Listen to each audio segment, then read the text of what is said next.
Hey everybody, it's your pal Drew, and I'm back. And it's going to be one of those episodes where I go through the $2 bin at Dave's Comics in Fayetteville, Georgia, and I pass judgment on them. okay, maybe that's a bit harsh. But there's some real diamonds in the roughs, and then there's just roughs. But hey, a lot of these books are 30 years old or so it's not like I'm making any kind of direct statement about the people in, like 2023. My scale this time, in the past, it's Kirby cakes usually. It's this one is the Thing eating a cake. I did him 1 through 5 of Kirby cakes with the Thing, and then another one with the Impossible Man eating a cake. And according to Kirby's wife and Mark Evanier and everything, Kirby just loved cake. Who doesn't love cake? It will always be superior. Forget it. I was going to make a joke, and now you're not going to benefit from it because I fucked up. Well, Dragonfly, this is from AC Comics. I think it's the same AC Comics that Bill Black's been involved with. I can't imagine there's more. It's just I've never seen that logo. But that's a really nice cover. My only suggestion is to have darkness, fade into the light, like make them the light source. Because right now you got all this dead space. But that's a minor quibble because that's a great pose. Look at that. I mean, that's a tough one. And it's a story and pencils by Rick Levins, who would go on to be the penciler for Captain America for like 2 years towards the end of Mark Gruenwald's run. And the inks are by Victor Laszlo. I wonder if that's a real name. Vic Laszlo. Well, this story, it's great. It's a bit heavy on copy, but you get that in, Marvel DC books even, And I really enjoyed reading this. What's weird is I like Rick Levin's stuff here better than I did on, on Captain America. And I think maybe because at the time there was a lot of pressure either by editors or creators making their own decisions to tap into the image style, of the original image creators. So I think a lot of his quality was sacrificed in the name of adding spiffy lines that don't need to be there. So I don't know. But I mean, I'm loving this stuff. Pulling off that mask, that's pretty sweet. Not an easy thing to do either. So a lot going on. Really good. My only problem is, okay, this is gonna be my caveat for all these books. You have superheroes. They're dressed in superhero costumes, and you spend most of the book on blah blah blah. Now that pays off at the end. That's another great splash. But it's just that you have to have something. I mean, I like it, and if I was around for the black and white boom, and I would pass on this because it's like yada yada yada about a bunch of characters I don't know. Now, if I'm reading Daredevil or Captain America or Iron Man, I will hang in there for the da-da-da-da-das because I've known them for years. And that and the higher paper quality that these indie books had, it had a real deleterious effect on my spending of these indies because they're just too much. And this was as good as a Marvel comic, but I could get 2 Marvel comics for the same price. And, it's just one of those things. I give this Eunice the Untouchable. It's from X-Men 8. He's eating cake. Okay, I'm going to give him, let's see, give this as your Dragonfly. I will give it a solid, I'll give it a solid 4 because it's a beautiful, beautiful comic. Okay, there's that. Now, Man of War. He's one of the characters from Malibu when they were just getting some money coming in from Image, so they decided to do their own line with the Protectors and such. But I'm not a fan of the art. But as I've said many times in the past, I don't, they got published way before I did. I'd probably be doing the same kind of stuff. So, hey, it's Catwoman. Oh, it's Miss Fury. But, I mean, you see what's going on. There's like a lot of cheats and there's a lot of just really unpleasant designs a way to do a shorthand. It just doesn't work. I only pulled this one out because future comic artist Mike S. Miller, who I actually inked an issue of Superman over him. He did a spread there with much better anatomy. Let's see, so who did this anyway? Hang in there, buddy. Hang on. It is by Brian Lee and Mike Miller. Oh, okay. It clearly had to be done, immediately. So I'm giving this book, let me see, 2 Kirby cakes. I'm saved. I can touch things again. I can eat. Or remember, Eunice. Remember that, pal. That gets 2, okay? Just being honest. Go through these pretty quick. Judo Master. Now, this was one of the action heroes that came out in the mid-'60s after Dick Giordano initiated a superhero line for Charlton Comics, which was always like the 3rd or 4th publisher after Marvel and DC. And anyway, this says 35 cents. Well, what happened is Dick Giordano took his talent crew, not to mention Ditko and the great Jim Aparo and others, to DC, and the book suffered as a disaster or as a result, and they got canceled. But around middle of the 70s, they brought these back in what they called modern comics, but it was really Charlton with a fresh cover. They rearranged it. It says 96, and I don't think it went that far. I think they were just playing fast and loose with the see, it says 1978, I think. Yeah. See, and it says originally 1967, so it's reprint. They did it with Blue Beetle and Captain Atom. The first 2 issues were under modern comics. I guess they were just trying to shake loose of whatever things, whatever people weren't pleased about in a Charlton book, like when the camera guy can't focus there. Okay, and it's Frank McLaughlin. He created Judo Master. He actually knew judo, so he came up with Judo Master. And I did a JSA comic in the 2000s where there was a female version of Judo Master. She had taken over the mantle. So, very solid stuff, and for me, McLaughlin is always remembered as a great Sal Buscema inker during the Captain America and Falcon years. He did some really, really great stuff. I think he did the stuff where he fought the 50s Cap and 50s Bucky as well. And so this one here, it's not glamorous, but it's quality work. Give you a 3 units eating cake. Stinks Inferno. Well, anything with Ty Templeton, he's just too great. He does solo stuff. He's done lots of other stuff, and he was one of those guys during the black and white era who took advantage of the gray areas, like gradations. His ink lines are so good, and he's just got this nice rubbery way of drawing figures. But it's cartoony, but it's not stupid, or it's not, it's not silly. It just fits in with the whimsical nature of the book. So I got to give Ian Stig and Ty 5 out of 5. Okay, Alien Ducklings by Blackthorn Publishing. That was one of the many publishers that was really weird. They would do like these small books that didn't sell for anything, and then they would get licenses to like big, I gotta think what it is. They did a lot of manga, and let's see, that's not a good example, but Blackthorn did do a lot of stuff. Like I think they did a Teenage Mutant Ninja Turtles handbook that was approved by the Laird, and I can't think of their names. I'm sorry, guys.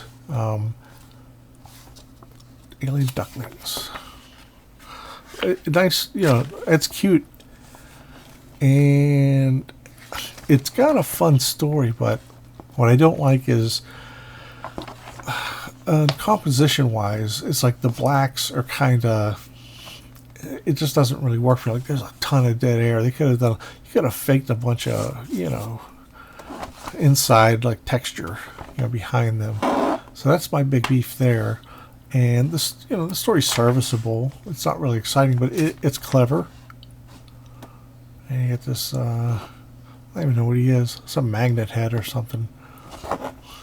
I do like these poses. I like that face a lot. What happened to the Jetsons? What happened to the power? So, I mean, the cartooning is good, but it's like the storytelling is a little odd.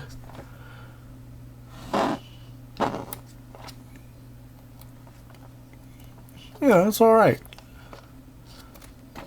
But, it just didn't really strike me as that interesting. So, I gotta give you, like, let's see, 3.5 Eunice, the Untouchable, eating cakes, okay? Now, Bloodfire. Forged out of the years of 1993 when gimmick covers were all the rage. So you got like this expensive ass silver color. And we'll move to the side. And I mean, they put a lot of money into this. This is like cardboard, 1993, right at the speculator peak. So I don't know if they really saw anything by then, because I came on board comics a year later, and the boom had bust big time. I got no royalties on anything for years until the until the industry started to get back into shape. But I mean, you know what? The storytelling's solid. The anatomy's all over the place. Some of it looks like it's well referenced. Some of it is definitely made up, because and like stuff like that. His bicep goes way out to there. But the coloring helps a lot. I don't like the inking. It's just kind of Judgment Day. I think I already made Judgment on that one earlier episode. It's serviceable. You can read the whole. You can read. Reading is the most important part. How it reads. Bloodfire. See, like there, you got like some wood grain that might have helped on that Duckling book I just showed. I'm just getting started. But yeah, I mean, it's got a lot of the like, woo, that leg there is kind of wonky, kinda. And it falls back into the same old cheekbones, like sunken inward. But I love this. This is what's cool about Lightning Comics. Lightning Comics will never print more than 250,000 copies of any of its first printings. This will ensure that all of our comics or all of our titles will be in great demand. It's also proven over and over, if everyone has the same book, how can it be worth anything at all? Lightning Comics will never reprint any issue until 2 years after the date of first printing. If a consumer misses the opportunity to buy first printing while it's still on the shelf in their comic shop, they'll either have to pay more later or wait 2 years to get a second chance. They put a lot of thoughts into it. But here's the one I love. It's so hilarious. Like the industry giants, Lightning Comics owns all creative rights to all characters appearing in their books. This will allow Lightning Comics characters to rapidly transform into action figures, video games, cartoons, etc. And you think, I mean, I know newbies are desperate. I've been a desperate newbie many times, but that's like telling you, create an IP, build it up as big as we can. We can do video games and stuff, and we'll hire somebody else to replace you. And this second cover, though, it's a disaster. For a variety of reasons, just the way it's laid out and such. It could be improved in a lot of ways. In fact, you could probably take one of the elements out. I would lose that. If he's in the foreground, make him a little smaller. Kind of arrange, frame, but that's pretty awful. Now the fact that it's got some strong storytelling chops, despite the, really unattractive artwork, I will give it, you get 2.5. And if it wasn't for the clear storytelling skills, I would have really marked this down a lot. So at least some of these guys get so up their asses that they don't think of what the reader has to read. Now, Champions, this was how Marvel fucked up. They had the title Champions, which was a late 70s book that had Ghost Rider, Hawk, what is it, Angel, Iceman, Black Widow, Hercules, and they just sat, after the book got canceled, they never did anything with the champions or didn't even make a new champion. So in the meantime, in the mid to late 80s, there was a role-playing game. Instead of Dungeons and Dragons, it was called Champions. And I seem to remember there was a great cover by George Perez. Really amazing stuff. Well, this was based on that. It's by Eclipse Comics. And see, number one, superhero role-playing characters in their own series. I gotta take my drink of water.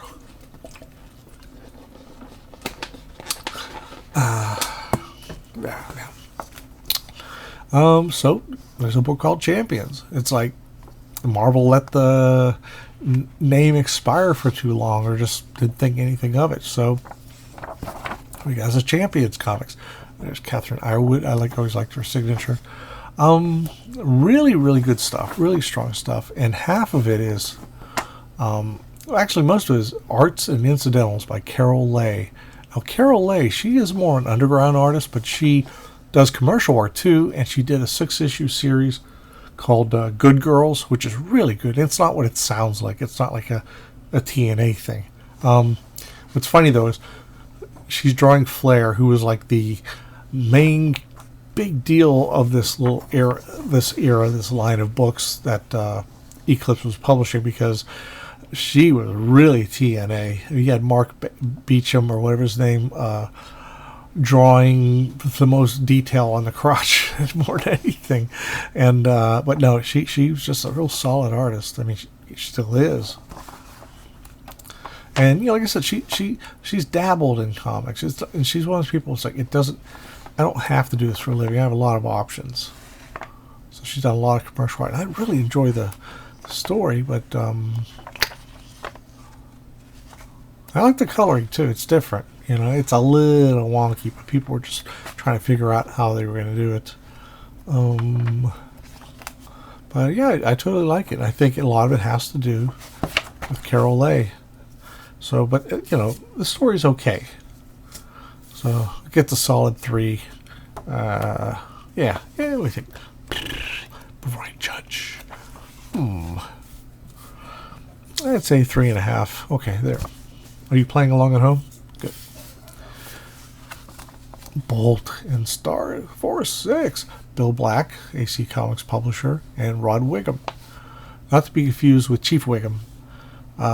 Check this out. Beautiful. Steve Lytle and Jerry Ordway on the cover. I would never imagined Steve being inked by anybody but himself on his covers. And on the back cover, it's Vic Bridges. He would go on to do Freak Force for Image Comics, and he learned how to do a great John Byrne impersonation in his artwork. And that's like a good stepping stone for me. I think go with that. I mean, it's a good starting point. It was Rod Wiggum and Roy Richardson, who would later on, or maybe at this time, was married to June Brigham, and she's still there, and she did the wonderful Power Pack book. So this is beautiful stuff. And what's amazing I have to say is about all these books, whatever I give them, a high grade or low grade, depending on the stories are well written.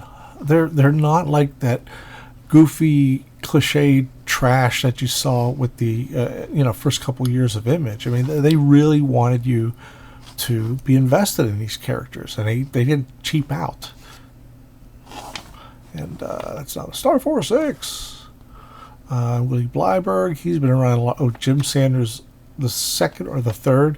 He inked a couple issues of the Hulk, I think, when either Steve Geiger was on the book or Tom McFarlane started that.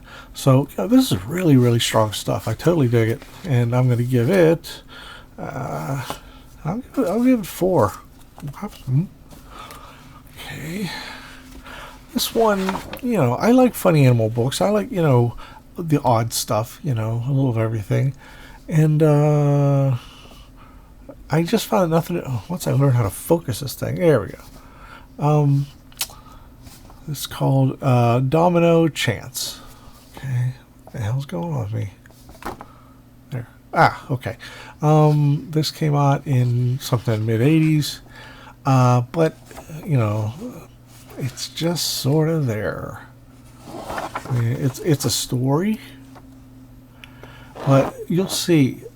All it is distant establishing shots that almost never qualify. That's not bad in a way, although the vanishing point thing is odd. You can't be. Never mind. It's a long story. Well, nothing really happens in this. It's just a lot of jibber jabber, and you know you got an alien, you got this other stuff going on, and nothing happens. You know, and it's cute, but it's really lacking. And but I do doff my chapeau to the guys who worked on this book for just because they finished it. I know so many people who did like half a book and quit, and but you know this is really pretty dull. I'm sorry. You get 2 units, the Untouchables, where he can't eat his cake. I came across this, and you're saying, "Oh, Drew, you know you're grading on a curve." You know these guys weren't really an indie company, but to an extent they were. I mean, they didn't really. They came late in the independent, the Image wave. Like they came along late, and a lot of the books didn't necessarily sell well. But what I really love about this is Steve Ditko, inked by George Perez. That is just too cool. It's very, very cool. Oh, here's one thing I gotta share with you. Okay, good luck reading that. Good luck reading that crap. Who the frig would think to do that? That was a thing in the mid '90s to the late '90s. There was a lot of this stuff going on where you'd have a blue background with red lettering on it, which made it impossible to read. So, you know, that's a drag. But I love this character here. I'm assuming, I don't know which ones. See, that looks like a Ditko design for some reason. I know the main characters were Kirby characters, and Ditko's inking himself in it. This late in his career, it's pretty solid. It's a lot more fun. Yeah, I mean, you have to go along with it. I know it's very, very old school, but you know, I'm accounting for modern schools too. And you know, I mean, the costumes are kind of. I like her costume, Night Glider, and I kind of like his costume. It's wacky, and well, that's really great. I mean, really strong stuff. And Ditko's not known for drawing like women, other than to be, I don't know. Not in a bad way, just not very interesting. But that's a very, very cute face that he did there. Early on, he worried more about that. Then he focused on storytelling after that. I guess that's the best way to put it. So, I love that guy. That's got to be Ditko. That's the kind of thing he would do. Yeah, this guy with the little recording gizmo on him. And this backstory was a bit, you know, I kind of skipped through parts of it. Nice smoke. So, and it does end. Whoop, whoop, whoop. And there you go.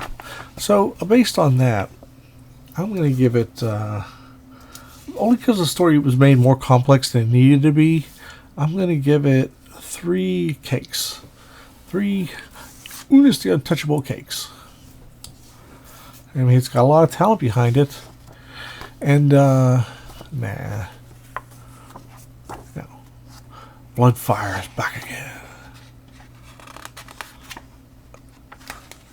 But, shockingly, it is all good. It's really strong.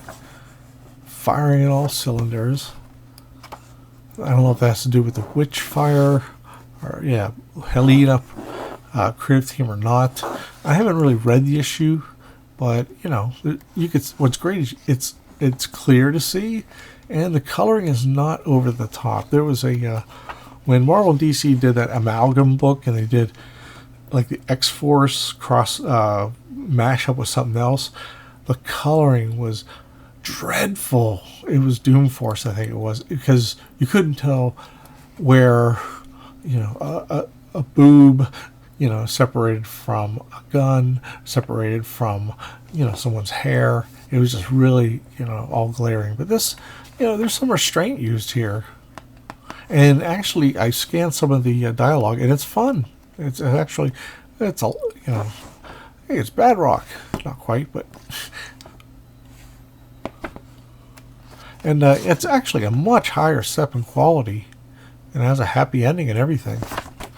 So that I give. I will give it. I don't know. I'm not much into the. I'd say 3.5, only because the coloring isn't quite there yet, and it's a little distracting. So now here's Survivors. You said, "Hey Drew, I've heard you. I've seen you review these guys." Well, I did, but they got a relaunch with Burnside Comics, a different kind of team book. Quotation marks. I don't know why. So Steve Warren, however. Now this is top-notch stuff. I'm really pleased by this. I look at that, imagine it in color, and say it was like Seeker 3000 or something. The only thing, but you know what? This came out in the 80s. It's actually like a decade after the style was huge, because in the early 70s, a lot of new artists covered a lot of their not mistakes, the things they struggled the most with. They would use these teeny tiny panels to focus on things they did best, rather than showing 2 or 3 characters in relationship to each other. But this is the opposite of decompressed storytelling. It's compressed, and that is cool. I think. I don't think for a new #1 it would be, and let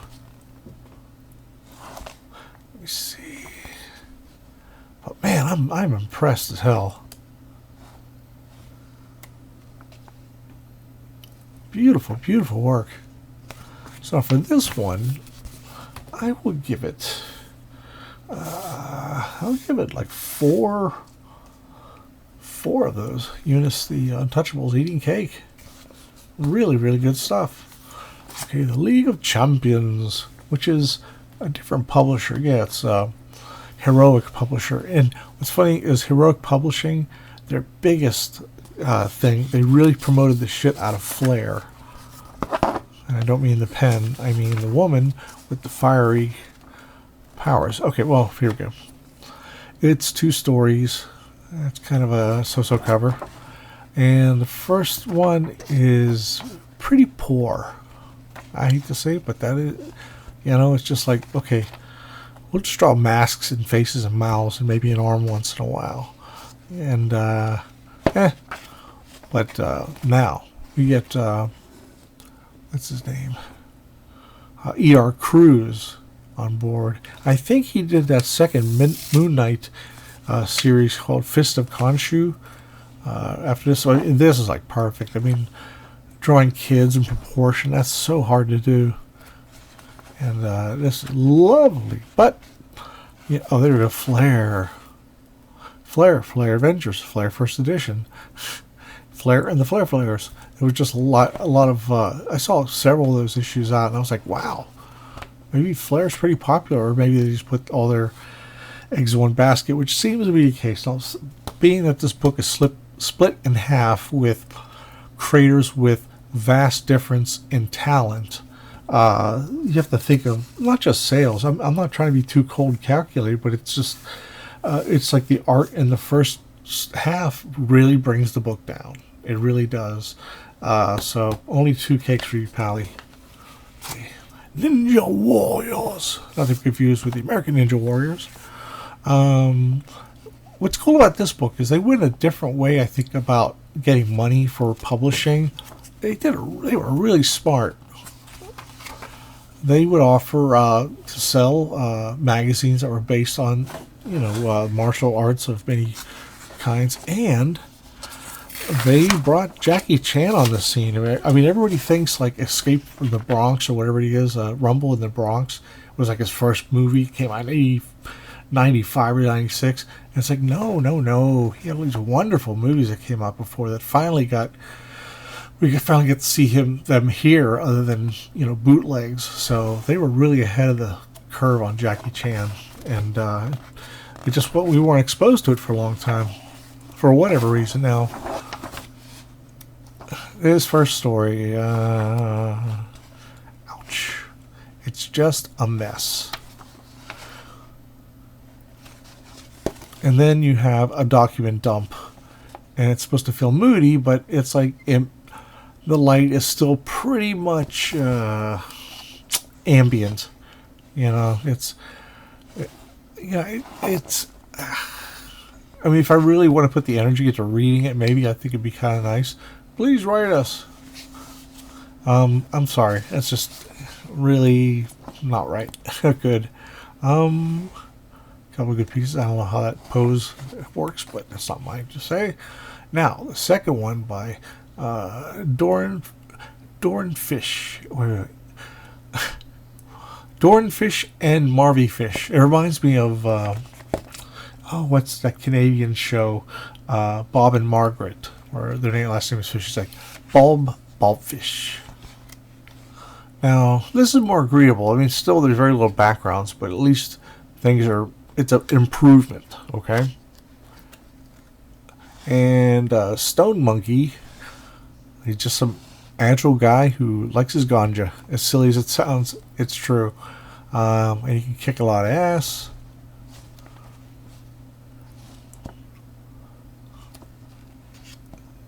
And here we go. I Sports. You can get your own, you can get your own crossbow. Let me look at this. Hold on a second. Bear with me.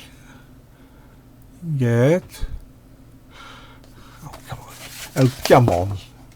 Yeah, you can get your own a bandit crossbow. You can get burned authentic rattan weapons. Portable indoor bag holder. There's all kinds of cool stuff. USA, what is it, ballistic knives? I don't know. But anyway, it's just funny they're selling weapons too through the ads. But I sort of get it. This, no. No one's going to be that interested to read beyond this. You either cut half of this down, and you could still boil it down to its basic parts and make it sensational if you choose the right words. So it's just a lot of gibberish, and apparently a wide open. They have this operating area has a whole building to fill. They got lots of space. So yeah, that's a downer too. Sorry. And with this effect, I'm trying to figure out what's going on. If it almost looks like a TV channel fuzzing out, but like maybe they're trying to suggest she's has some kind of electric power. But even with the cleverness of the ads, I give it a. What do I give it? I don't know. I think I have to give it 1.5. And I'm sorry, dudes. I don't want to do that, but. Vanguard, the only image book that I got for $2 this week. Well, the only one I wanted to get, I have a lot of image books. Just I missed out on the early ones because there was so much product dumped on everyone. And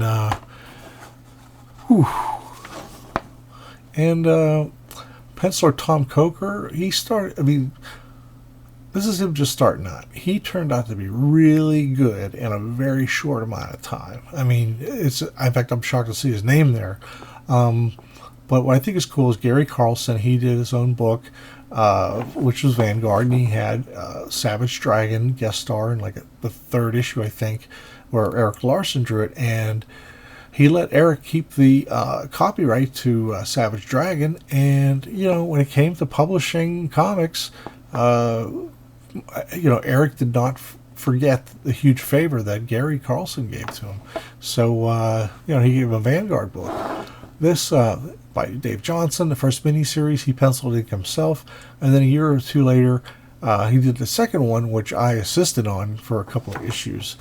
I told Dave this before. I said, thank God I got to assist somebody whose work I really respect and stuff I was already buying anyway. I was afraid I'd have to like latch on to some hack and do some nightmare fuel shit. Okay, see where I'm going with this? Is nobody's nowhere, everything's everywhere, and even if you're trying to do just the faces and the folds and all that, you can't even rely on that. Now in the middle, see, it's just a lot of dead space. If you take out the color, make it a black and white comic, wow, it will be like, oof. See, and that's almost the way the panels are done. It's deceptive. It makes you think a lot's going on, but there's not really hardly any drawing in it. Or, now, however, there was a, that's like a photo reference which stands out. It really just kind of, ooh,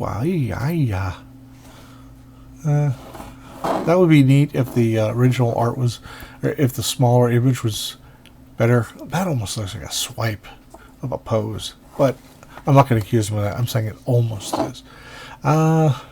Just really, you know, like I said, I even hate showing this because Tom Coker's done great stuff since, but we all got to start somewhere. You should see my samples I gave to Dave Johnson. God, I'm surprised he ever got back to me. I should show them sometime. Well, and that's yeah. Well, in the backup is an early version of Vanguard. It would have been published had the book continued around 1982. And art and plot by Eric Larson, story and concept. This is probably right after the Savage Dragon meeting with him. Love that. Look at that robot, man. I mean, Eric's already. Oh, what appealed to me, I even bought that way back when I lost it. It was like the first appearance of the dragon. And I thought, man, this guy really knows comics already. He's not a home run, but he knows how to get your eye. He can draw. That is a great image. Really great character. Fun stuff. Mad as hell. Sure, it looks like it, man. Well, this one I will give. The artwork is kind of bare bones. The backup by Larson and I'd say it balances out to a 2.5. I'm sorry I'm being such a dick, but you know, this is my channel. I can be a dick on it if I have to. Okay. Just that's sort of an interesting page. It's unclear where, you know, this guy's legs went. I guess he's back here. It's kind of weird. It's by penciled by Brian Lee, and yikes! I showed you the one earlier, and it was just as messy. This one has a poster, but it doesn't say by who. Maybe it's that Mike S. Miller again, because the anatomy is actually correct. Close to correct. Correct for comic book superhero stuff. See, this is just all, well, they're good. Night Mask. Even the one ad in there is better than the guts of the book.